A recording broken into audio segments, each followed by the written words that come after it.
Hello everyone, welcome to Miko's Corner. Today we will be doing something a little bit different.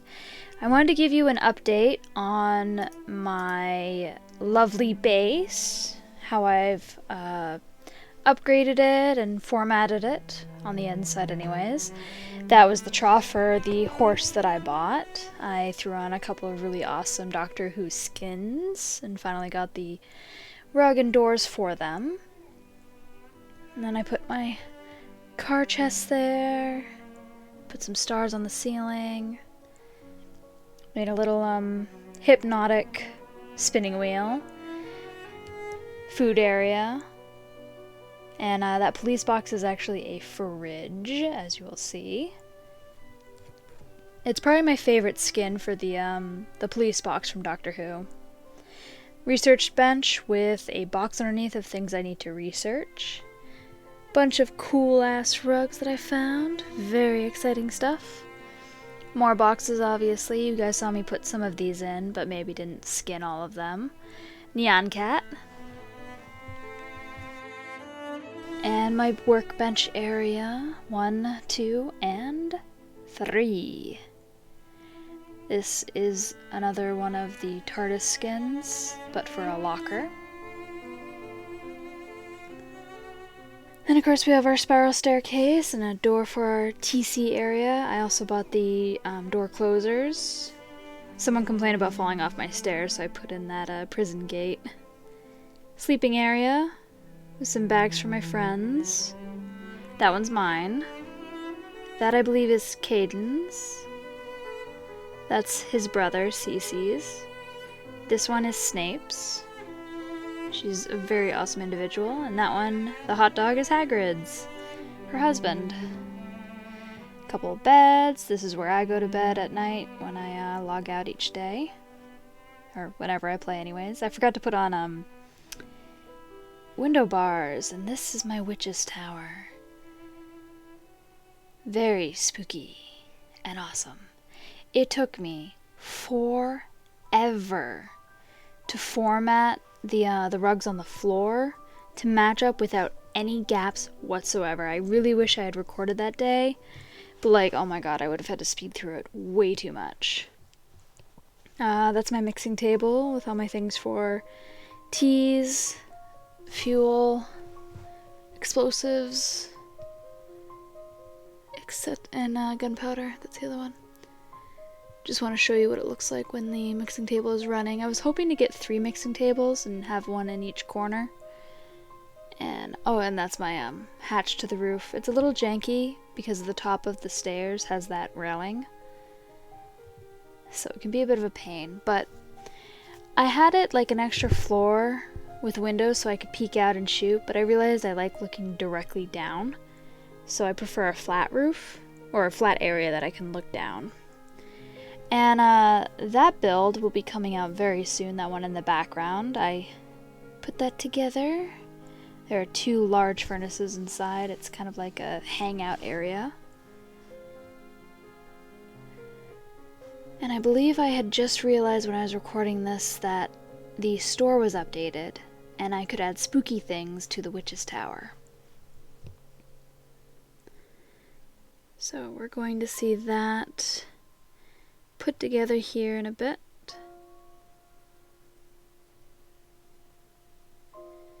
Yeah, I found some really awesome things. A lot of them were like holiday items throughout the years that Rust has put together for special events. Fun little clothing items. Important tools. Those Restage eggs, oh, they're so cool. They have little, the monuments inside within the game, and then they play the music for them. Oh, they're so cool. I would take one in real life if we're being honest.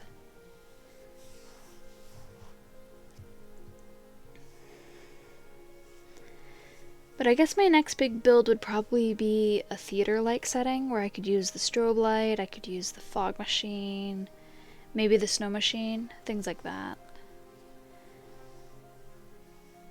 And I realize now I probably should have fast-forwarded through even the store purchasing items. That gong, by the way, below the Chinese lanterns on the left, in the middle, it actually makes sound when you hit it. It's a pain to place where you like actually want it to go, but if you hit it with anything but the building hammer, the one that's in my hand right now, it'll actually make a noise. It's very funny. And it makes a different noise depending on what you hit it with. You could hit it continuously with a machine gun, you can smack it with a paddle, etc. Some fun things like that. But yes, I have 2 more videos, I think, for Rust for you guys. One is the large furnace build, and one I was kind of goofing around trying to make a bridge. And then ended up not quite pranking people, but making little tower TCs with signs on them. I'll have those up in a bit. But I did learn from recording and editing the beginning of the month, it's very exhausting doing Rust Let's Plays. And I do have a bit of burnout as well from the game, so I don't know how much more I'll be playing in the immediate future. It's a great game, I love the survival, but like, I need a refresher. I have been considering streaming, but I also hear a lot of the troubles with a certain service, so I'm thinking maybe I will consider streaming on YouTube, and hopefully, you know, there won't have to be that crossover to a different platform. Plus it can also record while I do it, so it'll save it and I can edit it far more. I'm just I'm super nervous about it, guys. I like the idea of not having to edit as much or as frequently, but still get content out for you guys and still enjoy a game and have fun.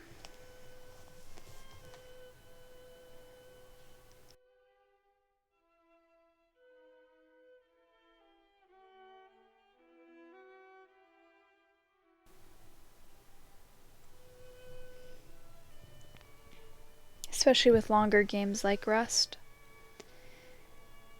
I was trying to think when I did stream what game I would start with, because I don't want to do a game that I already started recording episodes for, like Dark Cloud, for example. Although I could do grinding episodes on Dark Cloud. Don't really need it at the moment, I think. Could do one of the Walking Dead series. What else could I do? Those things I put in the corner, by the way, are supposed to be spooky speakers, but the game audio wasn't working for this recording, so unfortunately I don't have that for you guys to listen to. And I realized that I forgot the cauldron. There's this spooky skull cauldron and a skull campfire that makes noises. The creepy cauldron, by the way, actually does a green light versus the spooky red-orange light that the hobo barrel does. It's very cool. I was so excited to see these fog machines in action. It's so cool. Unfortunately, it didn't really fill up the space like I thought it would. It really kept the corners that they weren't in very empty, as you can see. It did a decent job.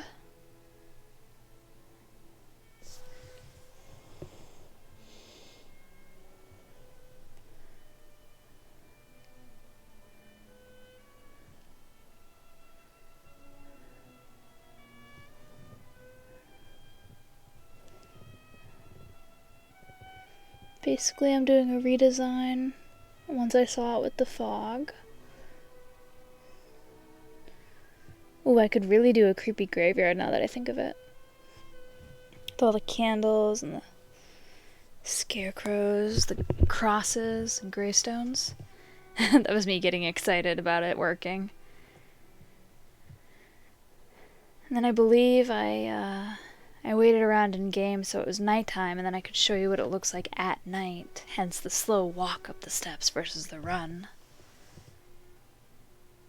I was so proud of getting all those blankets, or those rugs on the floor to look so cool.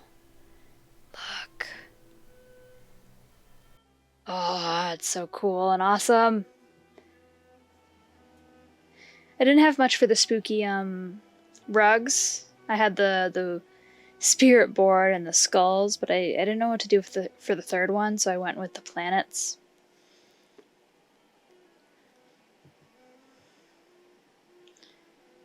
And the heater turned on. Fantastic.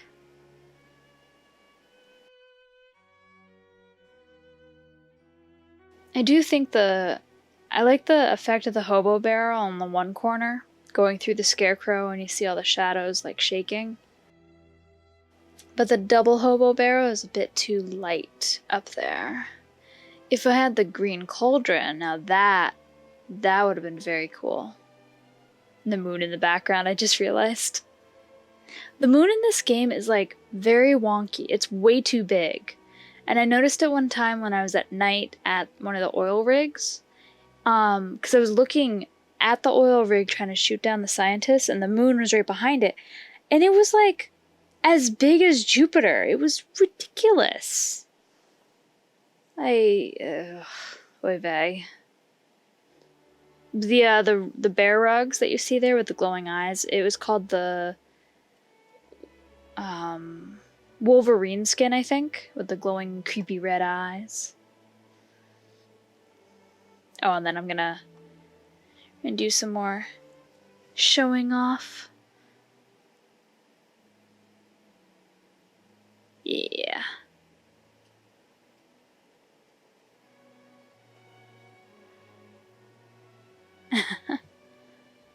Yeah.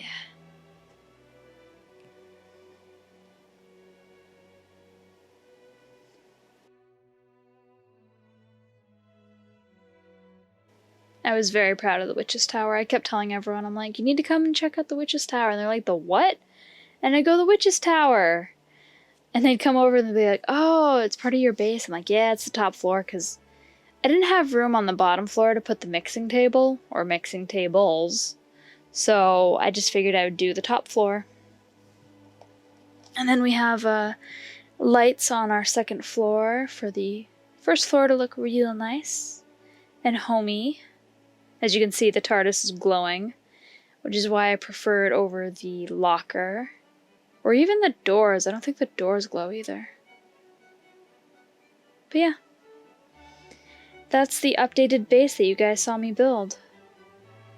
And coming up, we have a couple other short little scenes that happened that I wanted to show off for you. I remember I was so excited when I figured out how to do the dome jump finally. And I realized what my issue is. Well, first of all, I always take out whatever's in my hand. Because if you fall and get knocked out, you throw the item. So my thing was looking down at my feet when I jumped, so I knew where I was landing. And knew when to jump at the very last moment. Oh, I was so glad because I did that one in one try. This is where you come up to the dome. You do your looting, you kill the murderers if there are murderers. I came across 4 military crates up here. And then you come over here to the opposite side of where you enter. There's a ladder here. You jump on down or you can climb down. There are diesel things here. I'm not going to grab them unless you want them. Okay. Then there's a barrel there. There's another ladder over here. Oh, not a ladder. A ramp over here. Another ramp. Then, I believe it's this one. We climb along this pipe. Oh my god, it's so high up. I just looked down. I was like, that was a bad idea. And then there's this area over here. You're gonna pop down to. Make sure there's no murderers. Yep. Cool, cool, cool, cool. Question is, which way do I go now? That looks like a dead end, so we're gonna go over here. basically it's following the pipes that like wrap around the dome and hopping down or going all the way over to one of the platforms. Okay. Coming down.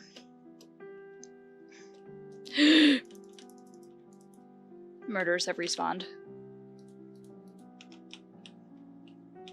Oh, this is where you go. It's over here. Oops. Maybe don't jump.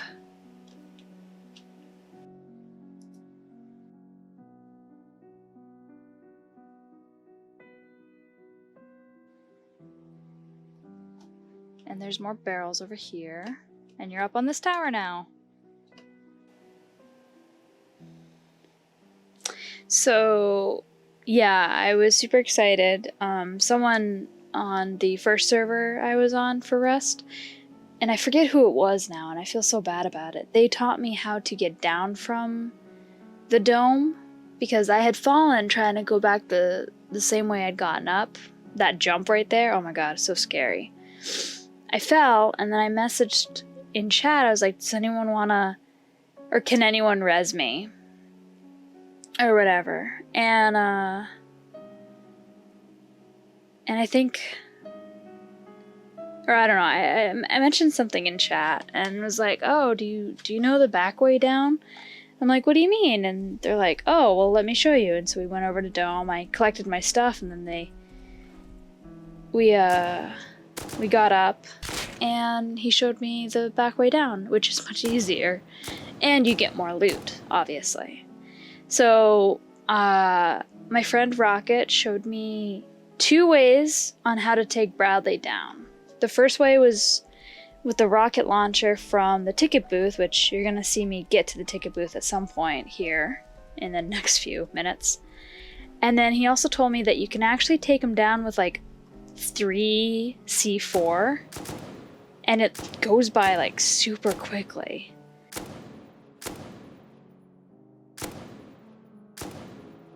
If you are an impatient person and want to take Bradley out pretty quickly, I would suggest the ticket booth and 3C4. You might want to bring your rocket launcher just in case, and obviously a gun to keep track of Bradley or lure him over to you. Because sometimes he likes to stick around in other areas like an idiot. But yes, I'm clearing things out a little bit so I don't get spooked later. That bear definitely would have been an issue if it ever got over close to me. Another reason why I'm a bit burnt out from Rust is these murderers. I like them for the challenge, but like, I need a break now and then, man. Right now I'm trying to listen for Bradley. He makes that kind of like mechanical whirring noise because it's a tank. Yeah, I hug the wall because generally he's inside or he's past those dirt mounds out by the rocket launch area.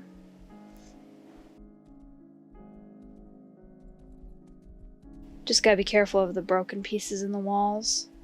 I got spooked for a second because I thought that Bradley was right there. But that's actually a truck, if I recall. Looks like a tank. But yes, so this ticket booth is in the middle of launch. It's between the main building areas and the actual launch area to the left. I got stuck on something for a second with the horse. So I usually drop off my horse there and I pop over here.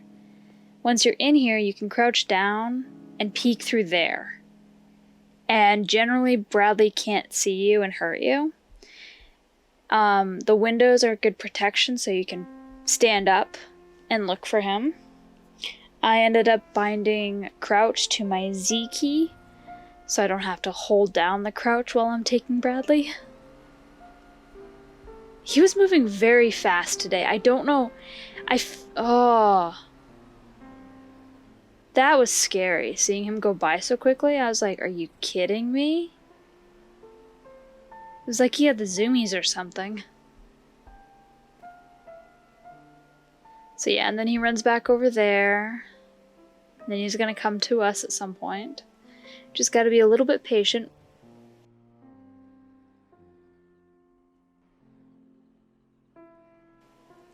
Alright, and there he comes.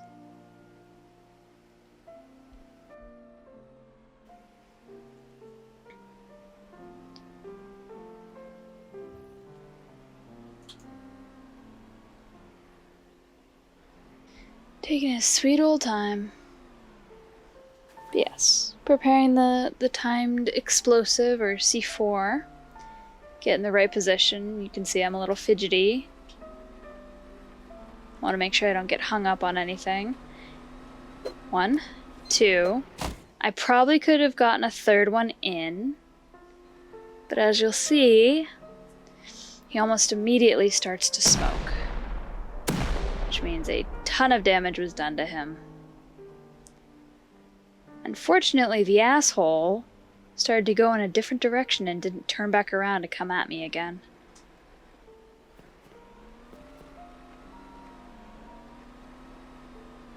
You would think. Nope. He's gonna keep going.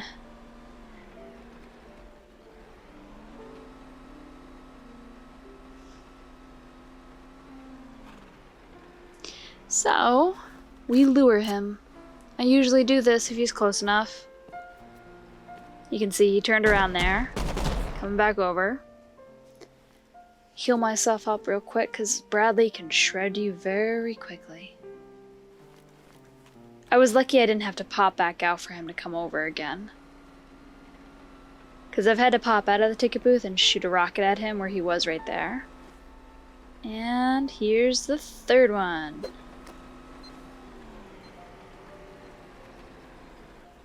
I got nervous here. I wasn't sure if 3 was going to do it, so I ended up throwing a 4th one, wasting my resources. As you can see, the 3rd one off, and he died instantly. And I have a little cap him on, because I was thinking of, streaming, and he popped up. So if you would like to support me, I have a Ko-fi page. I might end up sharing my PayPal at one point as well. It's kofi.com/Kudo Miko Nico. It's also in the description down below. So you can click the link, or at least you should be able to anyways. And whatever you can or want to donate is helpful. It goes towards new games, it goes towards bills, feeding me, maintaining my computer and consoles, Once again, clearing the area, making sure no murderers or animals snuck up on me. And then it was just a waiting game. And then I decided to skin my clothing after organizing my inventory a bit.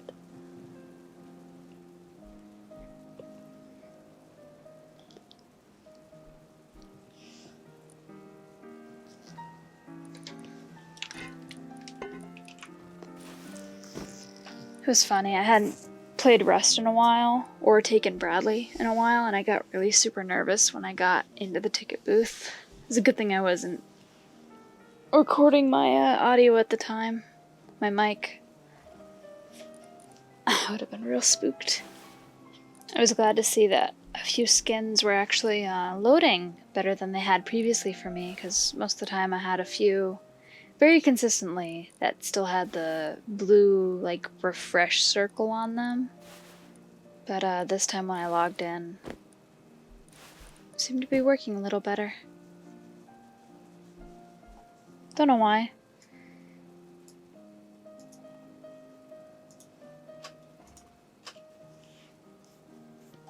Figured I would match the police hat that I had skinned my miner's helmet to look like.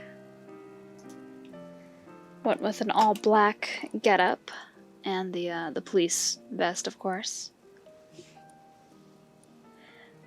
I believe there was a pair of they look like pajama pants or joggers, sweatpants that say police down the leg, but I believe they were a lesser quality pant, like the burlap maybe.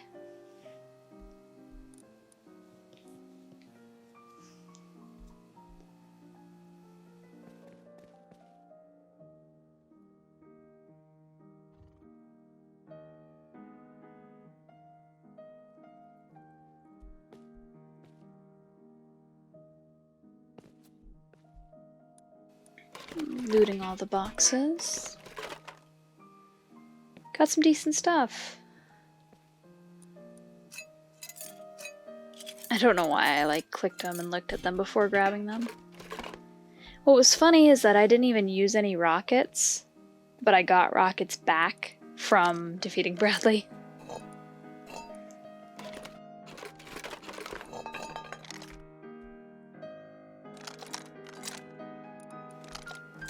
Then once again it was a waiting game for Bradley to cool down enough so I could actually harvest the metal.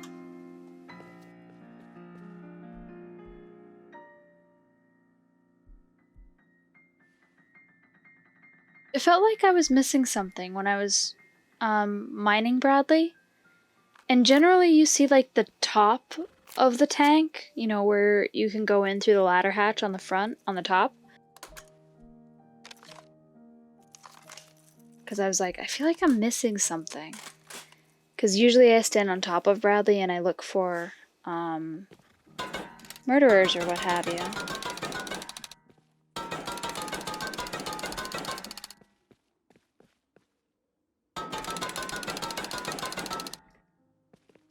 As I said, I have a couple build videos coming up. There'll be a speed run. I may talk over them, or I may just let them run with some classical music in the background. I apologize if classical music is not your thing. I may try to mix it up with some other nondescript, copyright-free, royalty-free type music, but classical music is in the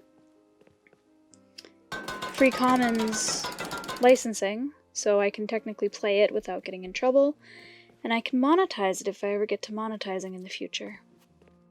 But I promise that I won't start at the beginning of the same track every single time I do a video with classical music underscoring. Make sure to like this video, give it a thumbs up. Please subscribe to my channel and hit that bell for notifications every time I upload a new video. See you next time.